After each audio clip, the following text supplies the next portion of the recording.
আজ আমি তোমাদের দেখাবো শস্য ইলিশ রান্না করা।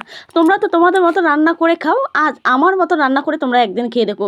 তোমরা ভেবো না যে তোমাদের সামনে দেখানোর জন্য আমি এভাবে রান্না করছি। আমাদের অলরেডি এইগুলো অনেকবার করে খাওয়া হয়ে গেছে, ঠিক আছে।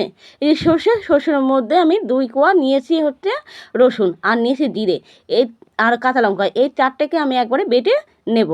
এবার আমি ইলিশ মাছটাকে এইভাবে কেটেছি, কাটার পরে তারপরে ওই বাটা মশলাগুলো, তার সঙ্গে হলুদ, লবণ আর কিছু পরিমাণ তেল দিয়ে ভালো করে মেখে রেখে দিয়েছি।